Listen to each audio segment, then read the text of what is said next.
Hello बच्चों, welcome to the concept curator. आज हम क्लास 10 का एक चैप्टर स्टार्ट करने जा रहे हैं जिसका नाम है लाइट, रिफ्लेक्शन एंड रिफ्रैक्शन। मेरा नाम आतिफ जावेद है और मैं आपको साइंस पढ़ाऊंगा। क्लास 9th और 10th भी पढ़ाऊंगा। पूरे सिलेबस आपका कवर यहाँ पे हम करेंगे, ठीक है। तो आज हम पढ़ने वाले हैं लाइट, रिफ्लेक्शन एंड रिफ्रैक्शन। ये चैप्टर आज का जो लेक्चर होगा वो इंट्रोडक्टिव होगा। आज हम पढ़ेंगे लाइट के कैरेक्टरिस्टिक्स के बारे में, इमेज कैसे बनते हैं, इमेज कौन से होते हैं, वर्चुअल इमेज और रियल इमेज, किन्हें रियल इमेज बोलेंगे, किन्हें वर्चुअल इमेज बोलेंगे। फिर हम पढ़ेंगे रिफ्लेक्शन, लॉज ऑफ रिफ्लेक्शन, फिर स्फेरिकल मिरर पढ़ेंगे, फिर रिफ्रैक्शन, लेंस और रिफ्रैक्टिव इंडेक्स। इस तरह से हमारा ये चैप्टर चलेगा, ठीक है। तो लाइट बेसिकली क्या होता है कि कोई भी चीज अगर हमें आंखों से दिख रही है तो किसकी वजह से दिख रही है? वो लाइट की रेज उस ऑब्जेक्ट पे गई होंगी, उस पे गिरने के बाद इंसिडेंट हुई होंगी और वो रिफ्लेक्ट होके हमारे आई लेंस के थ्रू होते हुए वो रेटिना पे जाके इमेज का फॉर्मेशन कर रहा होगा। इस तरह से हमें ऑब्जेक्ट्स दिखते हैं, जो जैसा है वैसा दिखता है, ठीक है। खैर, जो जैसा है वो वैसा दिखता तो नहीं है, सब एक नया चेहरा लेके घूम रहे हैं। खैर, हम साइंस पे आ जाते हैं। तो बच्चों यहाँ पे क्या है कि लाइट जो होती है वो बेसिकली क्या होती है? फॉर्म ऑफ एनर्जी, ठीक है। तो विच makes object visible two eyes. तो हम लिख सकते हैं, तो पहले हम चैप्टर का नाम लिख लें। क्या है बच्चों चैप्टर का नाम? लाइट।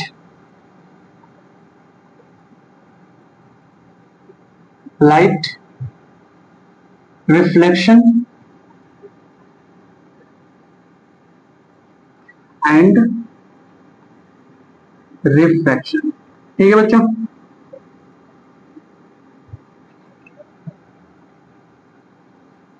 ठीक है, तो लाइट क्या होता है? बेसिकली फॉर्म ऑफ एनर्जी, और it is a form of energy which makes object visible to our eyes. तो पहला ही पॉइंट लिख लो बच्चों कि light is A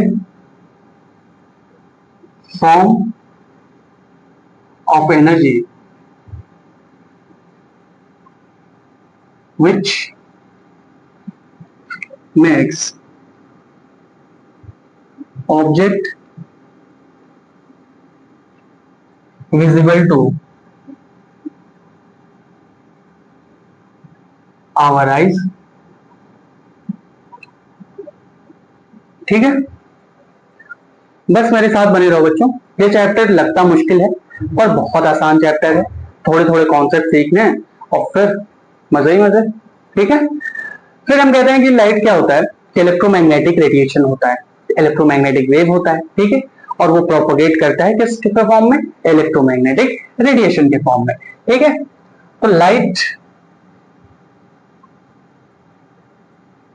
is a electromagnetic wave which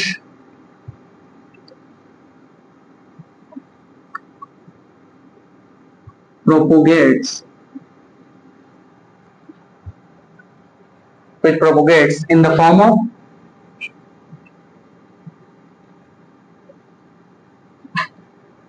electromagnetic radiation,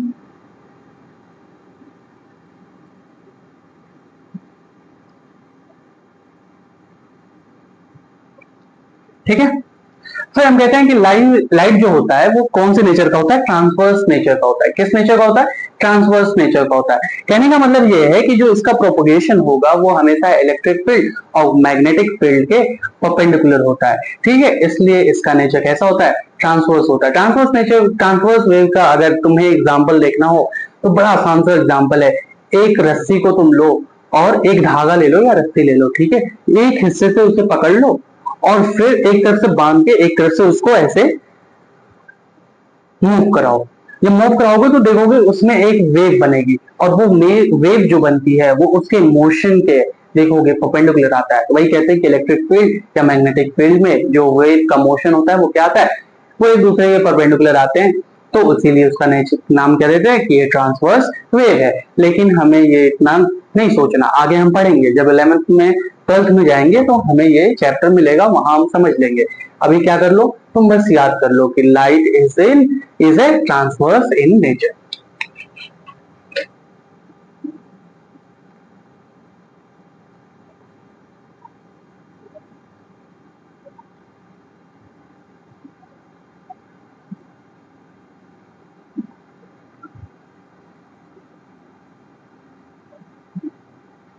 ठीक है, फिर अगला पॉइंट ये आता है कि एक बात बताओ, लाइट को कभी मीडियम नहीं चाहिए होता है, लाइट को कभी मीडियम नहीं चाहिए होता है, ये ट्रेवल अपने हर जगह कर लेगा, इसे मीडियम की जरूरत नहीं है किसी को ट्रेवल करने के लिए।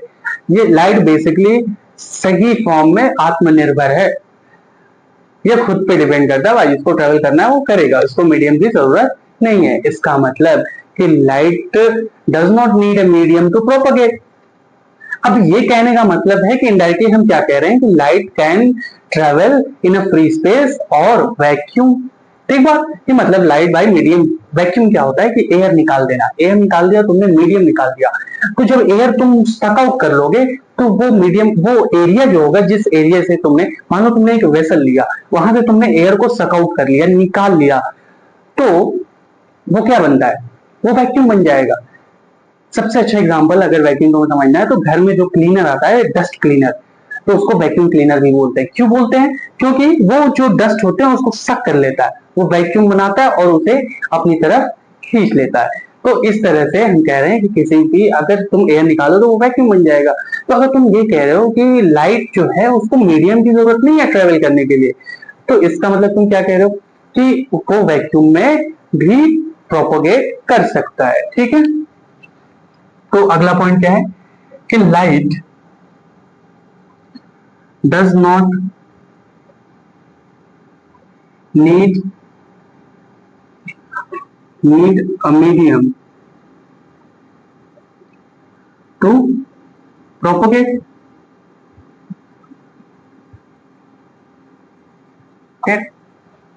Medium does not need a medium for propagation या टू प्रोपोगेट। ठीक है, इसका मतलब क्या है, it can travel in a vacuum, मतलब it can travel in a vacuum.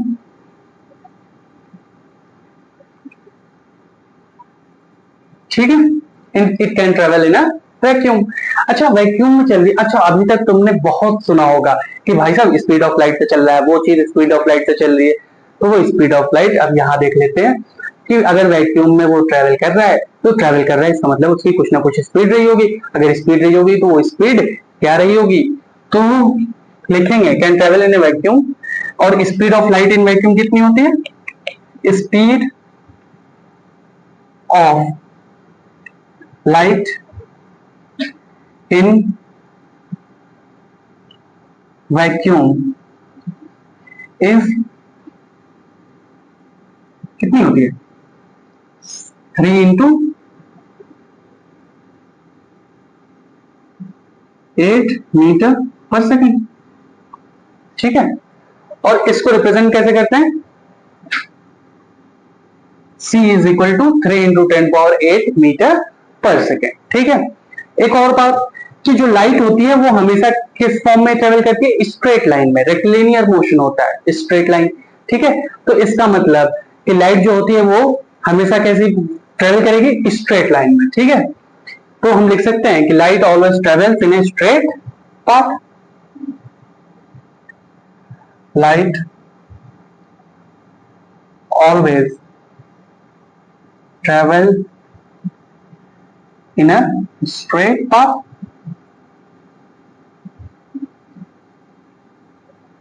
आई बात समझ में, ठीक है, देख लो।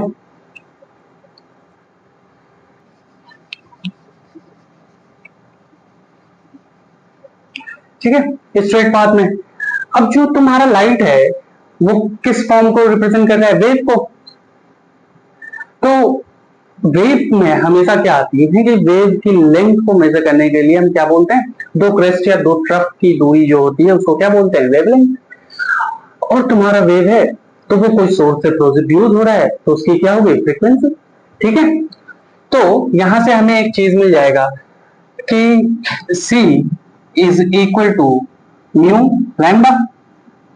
बहुत फेमस है ये फॉर्मूला है, इसको याद रख लेना। तो ये क्या हो जाएगा, स्पीड ऑफ लाइट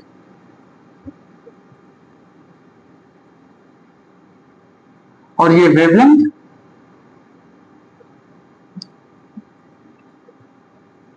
और ये क्या है, फ्रीक्वेंसी। इस सिंबल को बोलते हैं न्यू। क्या बोलते हैं, न्यू। ठीक है, इस सिंबल को क्या बोलते हैं, न्यू।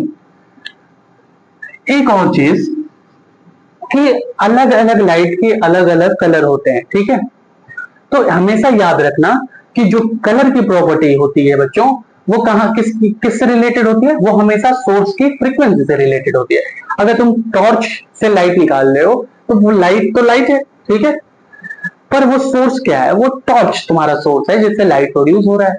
जैसे ये बल्ब मरकरी जल रहा है तो इससे ये रॉड से जो लाइट निकल रही है तो इसका सोर्स क्या है, मरकरी। ठीक है, वैसे बल्ब बल्ब की लाइट निकली तो सोर्स क्या है, bulb.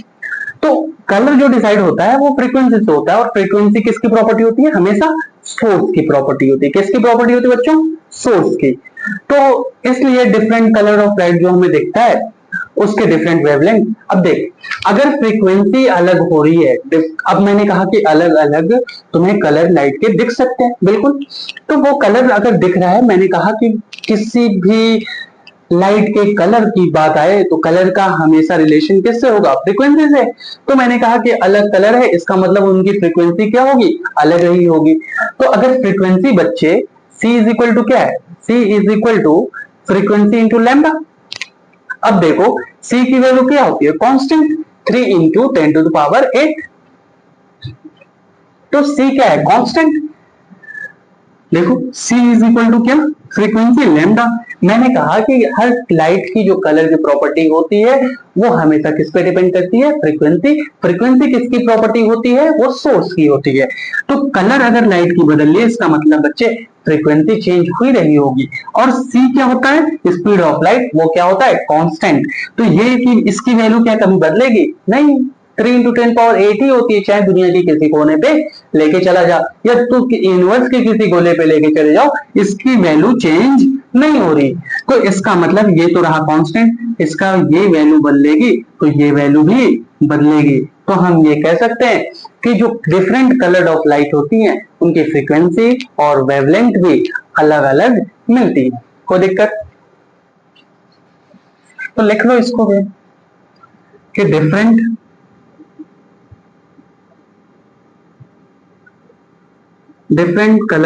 Colour of light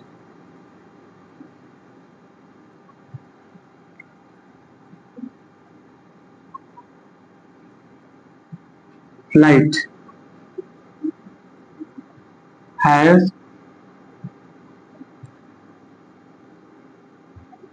different frequency and wavelength।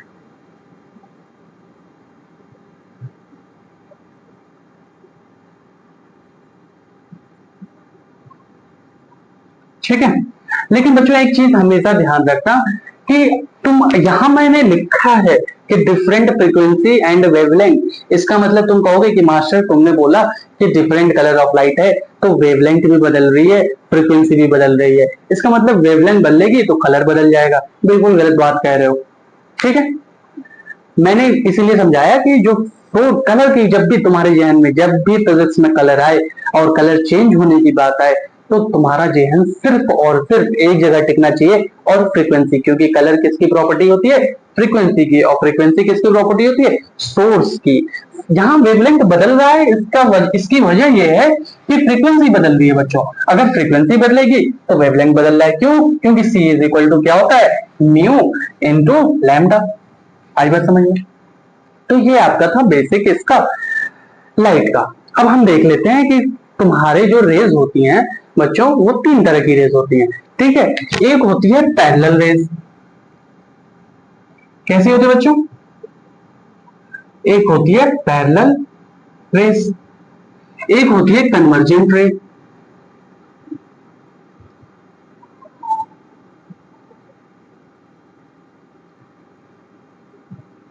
एक होती है कन्वर्जेंट रे, एक होगी डाइवर्जेंट रे।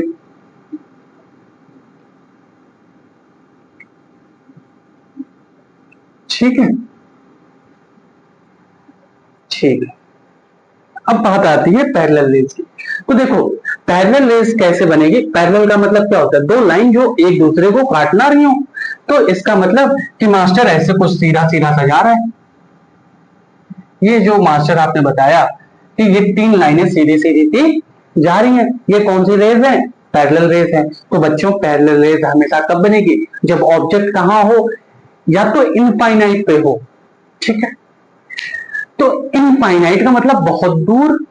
तो ये भी हम कह सकते हैं कि मास्टर ऑब्जेक्ट इनफाइनाइट पे हो या फिर बहुत दूर हो, डिस्टेंट ऑब्जेक्ट के लिए भी रेस कैसी आएंगी, पैरेलल। ठीक बात है। फिर आता है कि दूसरा कि कन्वर्जेंट रे। कन्वर्जेंट रे में क्या होता है कि एक ऑब्जेक्ट, बहुत सारी रेज आ रही हैं। कन्वर्जेंट का सिंपल मीनिंग ही क्या होता है बच्चों, हिंदी अनुवाद क्या होता है कि कोई रेज एक जगह आके इकट्ठी होके गिर रही हो, कन्वर्ज हो रही हो, एक जगह आके वो गिर रही हो।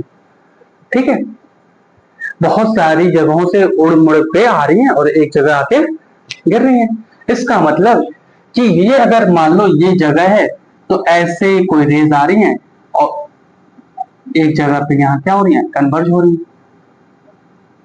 ठीक, इस टाइप से रे, तो इसको क्या बोलते हैं, कन्वर्ज, कन्वर्जेंट रे। ये किस टाइप के मिरर में अगर बात करें तो कौन बनाता है, कनकेव मिरर।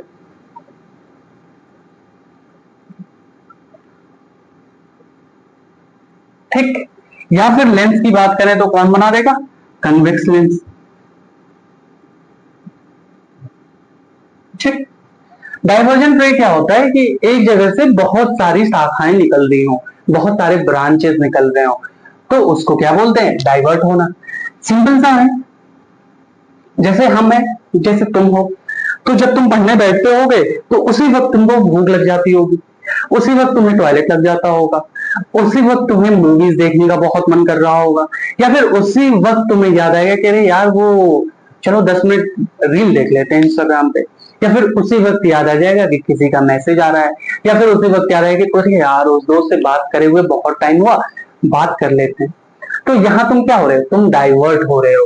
एक ही वक्त तुम क्या करने गए थे, पढ़ने गए थे, अब तुम वहां से डाइवर्ट हो रहा है तुम्हारा मन, कभी इधर कभी उधर, और डाइवर्ट होता है तो अलग अलग जगहों पे तुम्हारा माइंड जा रहा है। इसका मतलब क्या है, डाइवर्जन। ठीक वैसे ही रेज एक जगह से अलग अलग डायरेक्शंस में निकलती हैं, तो ऐसे रेज को हम क्या बोल देते हैं बच्चों, डाइवर्जेंट, डाइवर्जेंट रे। क्या बोलते हैं, डाइवर्जेंट रे। ठीक है, तो ये किस टाइप की मिरर बनाएंगे, कन्वेक्स मिरर और कनकेव लेंस।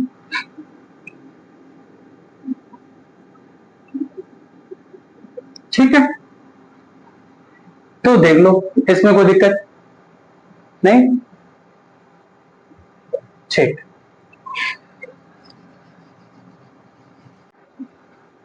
तो इसका क्या होता है कि बच्चों अगर हम इमेज बनाते हैं तो रियल इमेज या फिर वर्चुअल इमेज है वो हम देख लेंगे।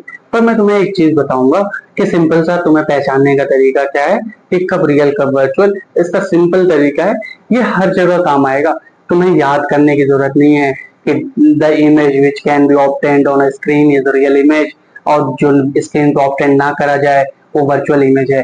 ठीक है, तो इस तरह से उससे अच्छा मैं तुम्हें एक चीज बताता हूँ कि देखो, मान लो ये तुम्हारा एक कनकेव मिरर है।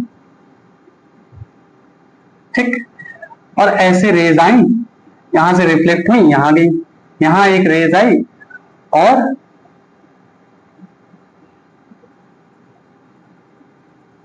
ठीक है, ये इंसिडेंट हुआ, ये रिफ्लेक्ट हुआ, और यहां इमेज, ऐसे कुछ इमेज बना। तो मुझे बच्चे बताओ कि जो पहला इवेंट हुआ होगा, जो पहला इवेंट हुआ है वो क्या हुआ है कि देखो ये इमेज, ये मिरर है, यहाँ पे एक रे आती है और यहाँ पे टकराई, आया बात समझ में? तो टकराने से पहले ये रेस कहां से आई होंगी, कहीं से तो आई होंगी ना, ठीक है। तो इवेंट क्या हुआ, रिफ्लेक्शन, और रिफ्लेक्शन तो यहाँ पे ये क्या है, इवेंट है, और इवेंट क्या है बच्चे हमारा, इस पर्टिकुलर केस में क्या है, रिफ्लेक्शन।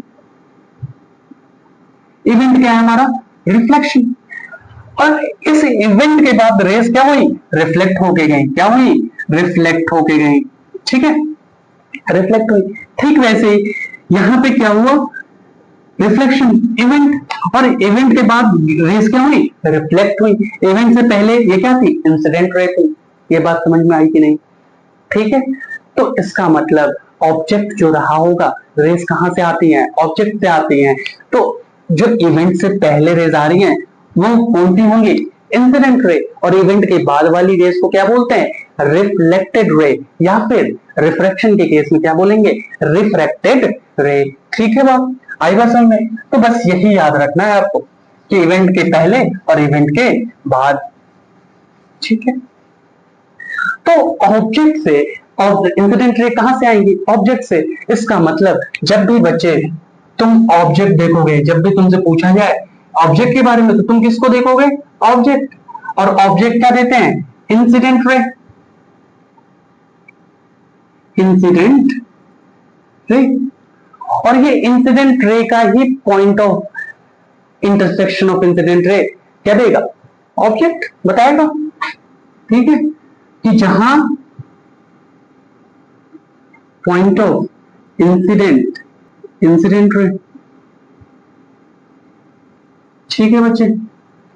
तो इसका मतलब ऑब्जेक्ट के लिए, अगर ऑब्जेक्ट के नेचर का पता करना है कि रियल है या वर्चुअल, तो हम किसे देखेंगे, तो देखो ना, ऑब्जेक्ट का रिलेशन सबसे पहले इंसिडेंट रे, तो हम इंसिडेंट रे ढूंढेंगे उस फिगर में, और इंसिडेंट रे मिलने के बाद हम ये चेक करेंगे कि उसका पॉइंट ऑफ इंटरसेक्शन, जो इंसिडेंट रे का पॉइंट ऑफ इंटरेक्शन है, वो point of intersection of incident रे, उसे देखेंगे। अगर हमें साफ साफ दिखे कि एक दूसरे को वो लाइन कट कर रही है, तो ऑब्जेक्ट कैसा हो जाएगा, रियल। और ऐसा हमें अपीयर हो कि लाइन एक दूसरे को कट कर रही है, तो हम क्या मानेंगे, वर्चुअल ऑब्जेक्ट।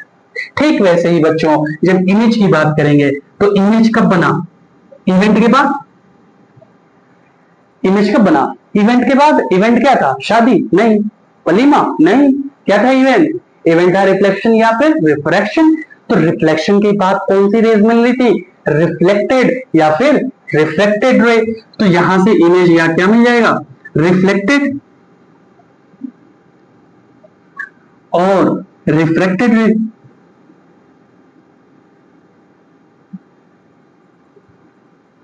ठीक। और ये क्या होगा, पॉइंट ऑफ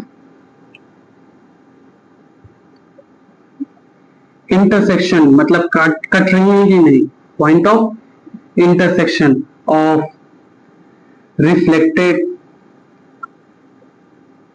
और रिफ्लेक्टेड रे, ठीक। तो जब इमेज की बात होगी तो हम किसे ढूंढेंगे भाई साहब, रिफ्लेक्टेड रे या फिर रिफ्लेक्टेड रे को। तो इमेज यहां हम पहुंचा, ठीक। अब तुमने वो ढूंढ ली, अब हम क्या देखेंगे कि हमारी आंखों से क्या वो एक दूसरे को काटते हुए दिख रहे हैं। अगर काटते हुए दिखेंगे तो इमेज कैसी, रियल इमेज। पर अगर अपीयर हो रही है कि नहीं, कटता हुआ तो नहीं दिख रहा है, पर अगर हम पीछे उसको बढ़ा के देखें तो वो कट जाएगा। तो वो जब कट जाएगा तो भाई साहब, कट गया तो फिर वो कौन सा हो गया, वर्चुअल इमेज। कौन सी इमेज, वर्चुअल इमेज। आई बात समझ में, देख लो। तो इमेज का हम पढ़ लेते हैं कि रियल इमेज और वर्चुअल इमेज में क्या फर्क होता है, ठीक है। आइए पधारिए फिर यहां, रियल इमेज और वर्चुअल इमेज,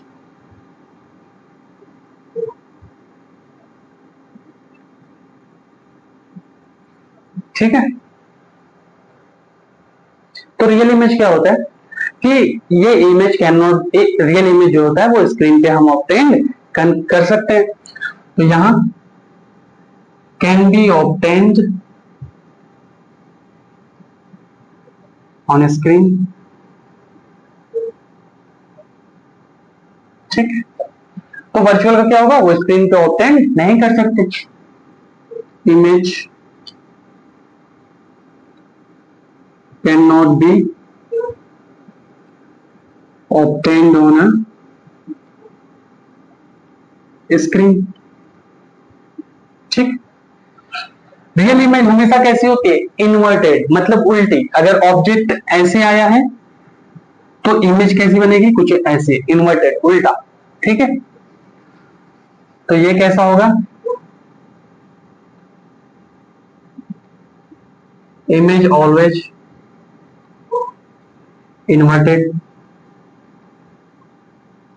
ठीक, और इसका इमेज इरेक्ट होता है, मतलब जिस जैसा ऑब्जेक्ट उसी साइड में उसकी इमेज मिलेगी। ठीक है, जैसे ऑब्जेक्ट अगर ऐसे है तो इसका इमेज भी ऐसे ही मिलेगा, तो इसको बोलते हैं इरेक्ट। तो इसका इमेज कैसा होता है, image always erect.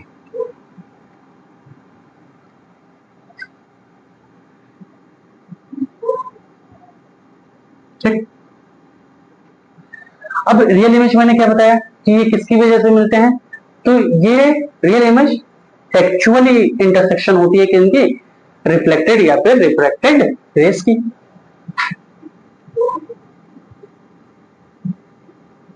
Actual intersection of reflected और रिफ्लेक्टेड रेस। ठीक है, और वर्चुअल में क्या होता है, ऐसा लगता है कि वो एक दूसरे को कट करेंगे अगर हम उन्हें पीछे लेके जाएं। ठीक है, तो इसमें क्या होता है,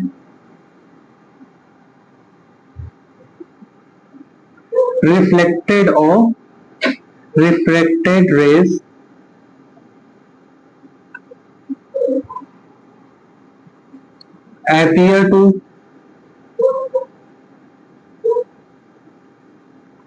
appear to intersect when drawn backward। ठीक है, देख लो, अब इसमें देख लो इमेज की रियल क्या है, देखो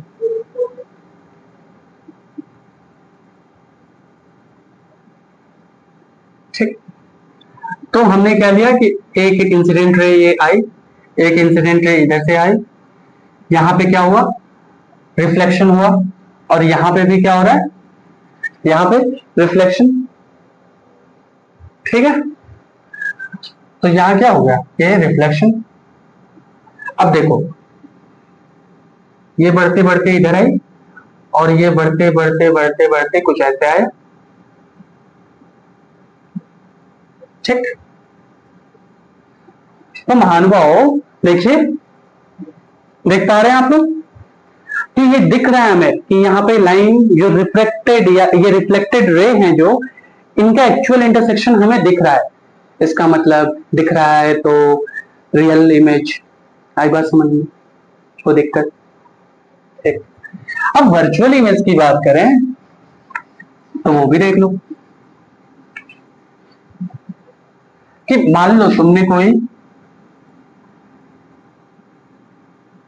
ठीक, ये इमेज ये लिया, ठीक, एक रे ऐसे गई और एक रे ऐसे गई। अब देखो, ये इंसिडेंट रे, यहां पे क्या हुआ, रिफ्लेक्शन, और ये क्या हुआ, रिफ्लेक्टेड रे। ये इंसिडेंट, यहां पे क्या हुआ, रिफ्लेक्शन, और ये तुम्हारी क्या है, रिफ्लेक्टेड रे। तो क्या ये दोनों रिफ्लेक्टेड रे एक दूसरे को काट रही हैं, नहीं। तो तुमने कहा यार मास्टर इमेज कैसे बनाओगे, मैंने कहा बनाएंगे। तुमने कहा कैसे, मैंने कहा दिखाते हैं। हमने क्या कहा, इसको पीछे की तरफ ले जाना, ऐसे ऐसे ले गए हल्के हल्के, और इसको किधर ले गए, इधर ले गए। ये तो कटा ही नहीं, कोई बात नहीं, मार्कर मेरा है, हम कटा देंगे, थोड़ा सा इसको एडजस्ट कर लेते हैं। मार्कर होने का ये तो फायदा है अब देखो, अब पीछे ये कहीं मिल रहा है, यहां मिला ना, इसका मतलब मास्टर बिल्कुल सही बात कहा कि अगर रिफ्लेक्टेड रे और रिफ्लेक्टेड रे अगर अपीयर हो कि वो एक दूसरे सॉरी काट रही हैं, तो उसको क्या बोलते हैं? Virtual image. कोई बात, कोई दिक्कत? ठीक है, तो अभी तक हमने क्या पढ़ा? अगला टॉपिक हमारा होगा रिफ्लेक्शन ऑफ लाइट। तब तक आप इसे अच्छे से पढ़ लो, फिर हम रिफ्लेक्शन अच्छे से अगले लेक्चर में स्टार्ट करेंगे। हम देख लेते हैं हमने क्या पढ़ा। हमने कहा कि जो लाइट होती है वो वेव और पार्टिकल दोनों नेचर की होती है, दोनों प्रॉपर्टीज शो करती हैं। अगर रिफ्लेक्शन, रिफ्रैक्शन या रेक्टिलिनियर मोशन बोले तो वो पार्टिकल नेचर शो करेगी। अगर डिफ्रैक्शन की बात करें, बेंडिंग की या पोलराइजेशन, इंटरफेरेंस की, तो वो वेव नेचर शो करेगी। जो लाइट होती है वो इलेक्ट्रोमैग्नेटिक वेव होती है, तो वो प्रोपोगेट किस फॉर्म में करती है? इलेक्ट्रोमैग्नेटिक रेडिएशन के। उसका नेचर कैसा होता है? ट्रांसवर्स नेचर होता है। लाइट को कोई मीडियम चाहिए प्रोपोगेशन के लिए? नहीं। इसका मतलब वो वैक्यूम में भी ट्रेवल कर सकती है। अगर वैक्यूम में वो ट्रेवल कर रही है तो किस स्पीड से करती है? उसी को हम बोलते हैं स्पीड ऑफ लाइट, जिसकी वैल्यू होती है 3 इंटू 10⁸ मीटर पर सेकेंड। फिर हमने कहा एक फेमस सा फॉर्मूला पढ़ा, उसको बोलते हैं C is equal to mu lambda. और हमने कहा कि C is equal to speed of light is equal to mu frequency lambda wavelength, ये रिलेशन पढ़ा। फिर हमने कहा कि अलग अलग कलर की लाइट जो होती हैं उनका वेवलेंथ और फ्रीक्वेंसी अलग होता है, पर बच्चों कंफ्यूज नहीं होना। जब भी कलर ऑफ लाइट की बात आएगी, उसका रिलेशन, उसका रिश्ता जो होता है वो किसके साथ होता है? फ्रीक्वेंसी के साथ। और फ्रीक्वेंसी का रिश्ता किसके साथ होता है? सोर्स, वो सोर्स जो लाइट प्रोड्यूस कर रहा है। ठीक है, तो फ्रीक्वेंसी बदली तो ये कांस्टेंट है, तो वेवलेंथ अपने आप बदल जाता है। ये बात समझ में आ गई। फिर हमने कहा कि रेस कितनी तरह की होती हैं, तो तुमने कहा कि मास्टर 3 तरह की। पैरेलल रेस, जो बहुत दूर इंफिनिटी से अगर लाइट आ रही हो तो पैरेलल रेस बनती है। फिर आता है कन्वर्ज रे, मतलब अलग अलग दिशाओं से वो एक तरफ आके कट गिरती हैं, उसको हम कन्वर्जेंट रे बोलते हैं। फिर आता है डाइवर्जेंट रे, जो अलग अलग एक जगह से अलग अलग डायरेक्शन में उसकी रेस जाती है। फिर हमने पढ़ा कि ऑब्जेक्ट और इमेज कैसे होगा, कैसे डिसाइड करते हैं। तो हमने कहा कि इवेंट से पहले की जो प्रॉपर्टी है, इवेंट से पहले क्या हो रहा है? इंसिडेंट हो रहा है, लाइट गिर रही है, इंसिडेंस। ठीक है, और इवेंट के बाद इवेंट क्या होता है? रिफ्लेक्शन। तो रिफ्लेक्शन क्या है? इवेंट। इवेंट के पहले इंसिडेंट रे और इवेंट के बाद रिफ्लेक्टेड रे। तो रिफ्लेक्टेड रे आई। अब ऑब्जेक्ट जो होगा वो इवेंट के पहले की बात है, तो जब भी ऑब्जेक्ट ढूंढना होगा कि रियल ऑब्जेक्ट है या वर्चुअल ऑब्जेक्ट है, तो हमारा जहन कहाँ जाएगा? इंसिडेंट रे पे। फिर अगला पॉइंट क्या है कि वो इंसिडेंट रे वाकई में एक दूसरे को काट रही हैं या फिर बस ये अपीयर हो रहा है बच्चों कि वो एक दूसरे को कट कर रही हैं। अगर अपीयर हो रहा है कि कट कर रही हैं तो वो वर्चुअल बातें हैं। कौन सी बातें? वर्चुअल ऑब्जेक्ट की बातें हैं। और वाकई में हमारी आंखों से दिख रहा है कि उन्होंने एक दूसरे को कट किया, तो वो कौन से ऑब्जेक्ट होंगे? रियल ऑब्जेक्ट होंगे। और हमारा जो अगला टॉपिक हमने पढ़ा वो इमेज, कि रियल इमेज, वर्चुअल इमेज। तो इमेज कब बन रहा है? इवेंट के बाद। इवेंट क्या था? रिफ्लेक्शन या फिर रिफ्रैक्शन। तो इवेंट के बाद जो रेज आई वो कौन सी थी? रिफ्लेक्टेड रेज थी। तो इसका मतलब जब भी इमेज की बात आएगी हम किधर अपना जहन करेंगे? रिफ्लेक्टेड रेज की तरफ या फिर रिफ्रैक्टेड रेज की तरफ। तो जब रिफ्लेक्टेड रे अपीयर हो रही है कि कट कर रही है या फिर वाकई में काट रही हैं एक दूसरे को, तो जब हम अपनी आंखों से देखेंगे कि वो वाकई में एक दूसरे को काट रही हैं, तो वो इमेज कौन सी होगी बच्चों? वो रियल इमेज होगी। और जब ये अपीयर होगा कि वो एक दूसरे को कट कर रही हैं, तो वो कौन सी इमेज होंगी? वर्चुअल। जब भी जीवन में कुछ भी अपीयर होता हुआ दिखे तो समझ लेना बाबू भैया ये किसका किन चीजों का ये सारा खेल है? वर्चुअलिटी का खेल है। कि वर्चुअल में हो रहा है, जिंदगी में कुछ पता नहीं। ठीक है, वर्चुअल में हम पबजी के बहुत बड़े प्लेयर हैं, पर रियल लाइफ में हमसे लड़ा नहीं जाता। ठीक वैसे ही जब भी ये अपीयर हो कि अब बहुत कट रही हैं, तो वो क्या है? वर्चुअलिटी है। और वाकई में दिख रहा है कि कट रही हैं, तो वो क्या है, रियलिटी है। तो इसलिए फिर से एक बार देख लो कि जब भी इमेज की बात आएगी कि वर्चुअल है रियल, तो हम क्या देखेंगे इवेंट के बाद, इवेंट क्या था, रिफ्लेक्शन। तो रिफ्लेक्शन के केस में इवेंट के बाद कौन सी रेज, रिफ्लेक्टेड रेज। अगर रिफ्लेक्टेड रेज अपीयर हो रही है दूसरे को काटते हुए तो उसको क्या बोलेंगे, वर्चुअल इमेज। और वाकई में हम देख रहे हैं एक दूसरे को काट रही हैं तो कौन सी इमेज, उसको बोलेंगे रियल इमेज। अब देखो रियल इमेज और वर्चुअल इमेज का हमने डिफरेंशिएट किया। रियल इमेज को हम स्क्रीन पे क्या कर सकते हैं, ऑब्टेन कर सकते हैं, और वर्चुअल इमेज को हम स्क्रीन पे ऑब्टेन नहीं कर सकते। रियल इमेज हमेशा कैसी होंगी, इन्वर्टेड, और वर्चुअल ऑब्जेक्ट कैसी होंगी, इरेक्ट। फिर आता है कि वर्चुअल रियल इमेज कैसे बनेंगे, तो एक्चुअल में तुम्हारा जो रिफ्लेक्टेड रेज होगा वो एक दूसरे को कट करेंगे तो रियल इमेज बनेगा, और अपीयर हो कि वो एक दूसरे को काट रही हैं तो क्या बनेगा, वर्चुअल इमेज। तो ये था आज हमारा, आज का लेक्चर हमारा ये था बच्चों, ठीक है। तो उम्मीद करता हूं कि आपको समझ में आया होगा। फिर हम अगले लेक्चर में पढ़ेंगे रिफ्लेक्शन ऑफ लाइट, और ऐसे हम अपना चैप्टर शुरू करेंगे, ठीक है। तो आज शुरुआत कर दी जाए, अब खत्म की ओर बढ़ेंगे। चलो बच्चों, अपना ध्यान रखना, अच्छे से पढ़ना, और फिर मिलते हैं अगले लेक्चर में। तब तक अपना ख्याल रखो।